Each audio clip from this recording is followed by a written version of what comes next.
ઋષિકેશ પટેલના નિવેદન પર અમિત ચાવડાનો પલટવાર। અમિત ચાવડાએ કહ્યું, અધિવેશનથી ભાજપને જવાબ મળશે। અમારામાં હવે ઘોડા જ રહ્યા છે, જે બીજા હતા એ કદાચ ભાજપમાં હશે ને એમને હજુ ફરક શોધતા હશે, એમાં બહુ પડવું નથી। પણ ખાસ કરીને અંગ્રેજોને પણ અભિમાન હતું ને રાવણને પણ ગુમાન હતું।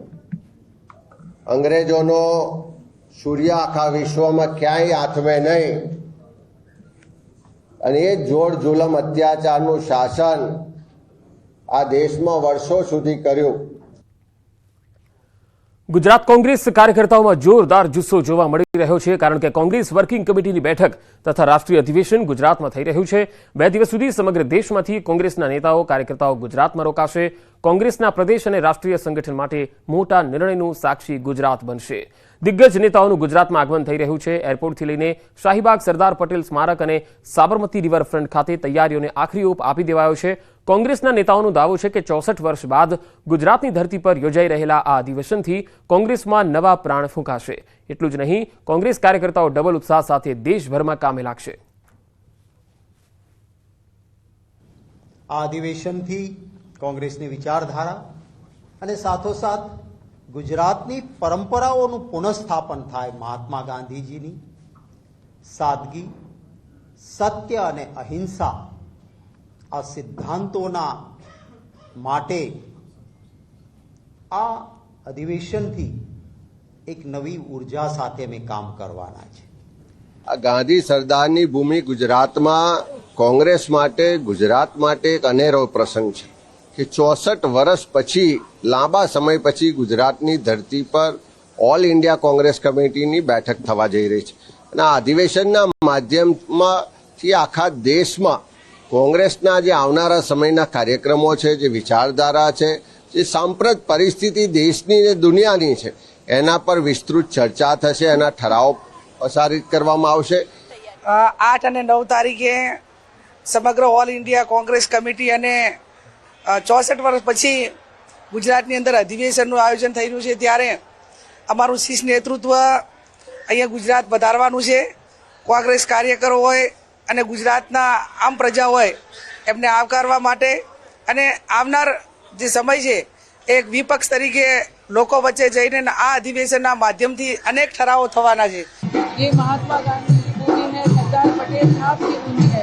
हमें इस कांग्रेस के अधिवेशन में आने की बहुत खुशी है और मेरे समझ से यहाँ से जो उपलब्धि निकलेगी वो देश के लिए बहुत असरदार रहेगी। पहले मैं महात्मा गांधी जी की धरती सरदार वल्लभ भाई जन्मभूमि को नमन करती हूँ, वंदन करती हूँ, नमन करती हूँ।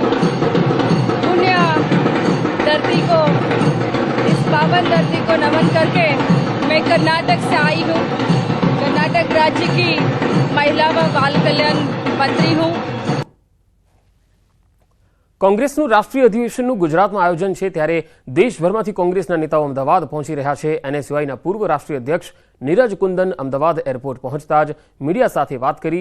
નીરજ કુંદને પેપર લીક સહિતના યુવાનો માટેના મોટા મુદ્દાઓ પણ ઉઠાવ્યા। તેમણે કહ્યું કે યુવાનોના તમામ મુદ્દાઓને લઈને અધિવેશનમાં રોડમેપ તૈયાર કરાશે।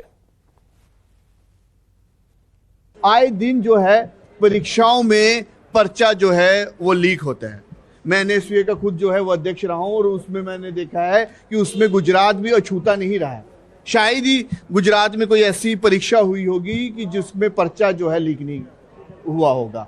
और तीसरी बात है कि जिस तरीके से जो है प्राइवेटाइज किया जा रहा है, एक सरकारी संसाधनों को जो है बेचकर जो है उसको प्राइवेटाइज करने का जिस तरीके से काम कर रहा है, इन सभी मुद्दों पे जो है आज युवा जो है त्रस्त है। તો અમદાવાદમાં યોજાનારા કોંગ્રેસના અધિવેશનમાં જોવા મળ્યો ગલબી જાદુ। કોંગ્રેસ નેતાઓના ગીબલી સ્ટાઇલથી પોસ્ટર લાગ્યા છે। જાહેર રસ્તા પર લાગેલા પોસ્ટર તરફ લોકોનું ધ્યાન ખેંચાઈ રહ્યું છે। રાહુલ ગાંધીના ગીબલી સ્ટાઇલથી પોસ્ટર લાગ્યા।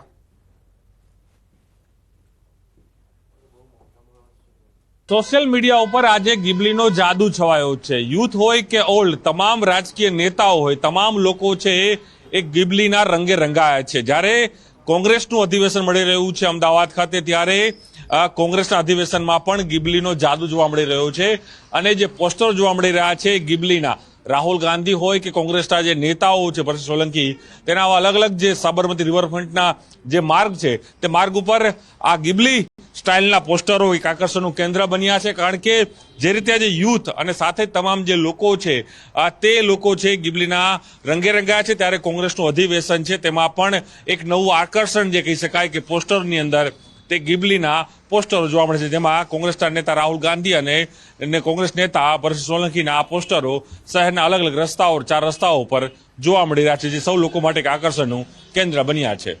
કેમેરામેન શણેક મહેતા સાથે પ્રણવ પટેલ, ન્યૂઝ 18 અમદાવાદ. કચ્છમાં નલિયા ભુજ હાઈવે પર ચક્કાજામ થયો. ખેડૂતોને સામાજિક સંગઠને ચક્કાજામ કરીને વિરોધ નોંધાવ્યો. ખેડૂતોને અભયારણ્ય વિસ્તારમાં વીજ કનેક્શન ન મળતા વિરોધ કર્યો. પોલીસનો ચુસ્ત બંદોબસ્ત જોવા મળી રહ્યો છે. ચક્કાજામને પગલે ટ્રાફિક જામ સર્જાયો. વીજ લાઇન અંડરગ્રાઉન્ડ કરવા સાથે ખેડૂતોને કનેક્શન આપવાની માંગણી કરવામાં આવી. તો અભયારણ્ય વિસ્તારમાં વીજ કનેક્શન મળી નથી રહ્યું, તેના કારણે ખેડૂતોને સામાજિક સંગઠનો દ્વારા વિરોધ કરવામાં આવ્યો. ચક્કાજામ કરાયો હતો, જેના કારણે લાંબો ટ્રાફિક જામ પણ થઈ ગયો હતો. અંડરગ્રાઉન્ડ કનેક્શન કરી વીજ કનેક્શન આપવાની માંગણી ઘણા સમયથી ચાલી રહી છે. આ તરફ કડીમાં એક ચોરીની ઘટના સામે આવી, જેમાં ચોરોએ ધોળા દિવસે કડીમાં પાર્ક કરેલ ગાડીના કાચ તોડી અંદર રાખેલ 2 લાખ રૂપિયાની બેગ ઉઠાવી લીધી. આ ઘટના કડીના એસવી રોડ પર બની, જ્યાં સુજાતપુરાના પટેલ જિગ્નેશભાઈની ગાડી હતી. જ્યારે જિગ્નેશભાઈ ગાડી પાર્ક કરી ઇસ્ત્રીમાં મૂકેલા કપડાં લેવા ગયા, ત્યારે ચોરોએ તાત્કાલિક ગાડીના કાચ તોડી અને બેગની ઉઠાંતરી કરી. આ સમગ્ર ઘટનાની જાણ થતાં જ સ્થાનિક પોલીસે તપાસ હાથ ધરી. સીસીટીવી કેમેરા પણ આ ઘટના કેદ થઈ હતી. અમદાવાદના સોલા વિસ્તારમાં દૂધની ચોરી થઈ ગઈ. દ્વારકાધીશ ડેરી પાસે દૂધ ચોરીની ઘટના સામે આવી. 2 દુકાનમાંથી 10 કેરેટ દૂધની ચોરી થઈ. ગોતાના વિક્ટરી સનરાઇઝ ફ્લેટ નીચે શિવશક્તિ મિલ્ક પેલેસમાં ચોરી થઈ. 240 થેલી દૂધ ચોરી થતા ફરિયાદ નોંધાઈ છે. સોલા પોલીસ સ્ટેશનમાં ગુનો નોંધાયો છે. તસવીરોમાં જોઈ શકાય છે કે આ વ્યક્તિ જે છે એ દૂધની ચોરી કરી રહ્યો છે. અમદાવાદના સોલા વિસ્તારનો આ બનાવ છે, જ્યાં દૂધના કેરેટમાં ભરેલી જે થેલીઓ છે એ તમામ કેરેટ સહિત ઉઠાંતરી કરીને આ શખ્સ ફરાર થઈ ગયો હતો. 2 દુકાનમાંથી 10 કેરેટ દૂધની ચોરી કરી.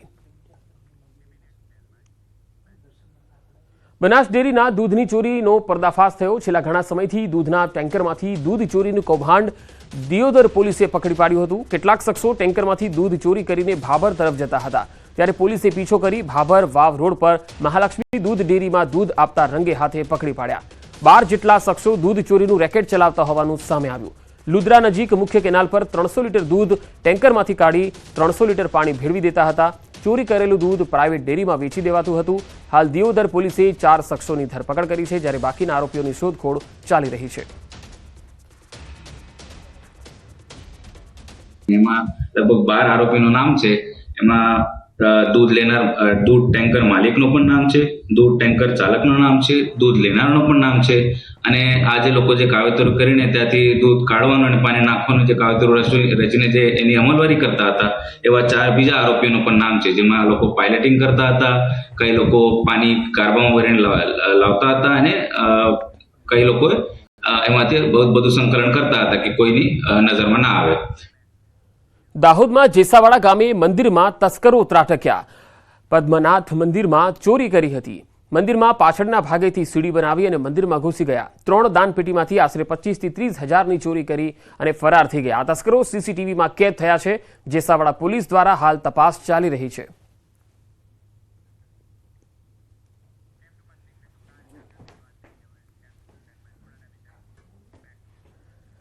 અને હવે વાત કાળઝાળ ગરમીની.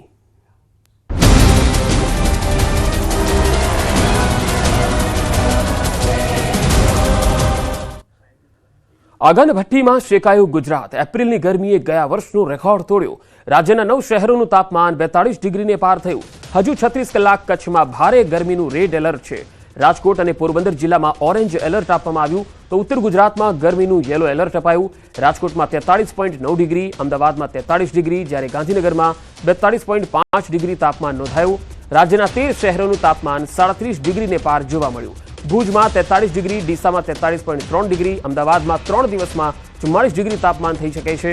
અમદાવાદમાં સામાન્ય કરતાં 4 ડિગ્રી વધુ તાપમાન જોવા મળી શકે છે.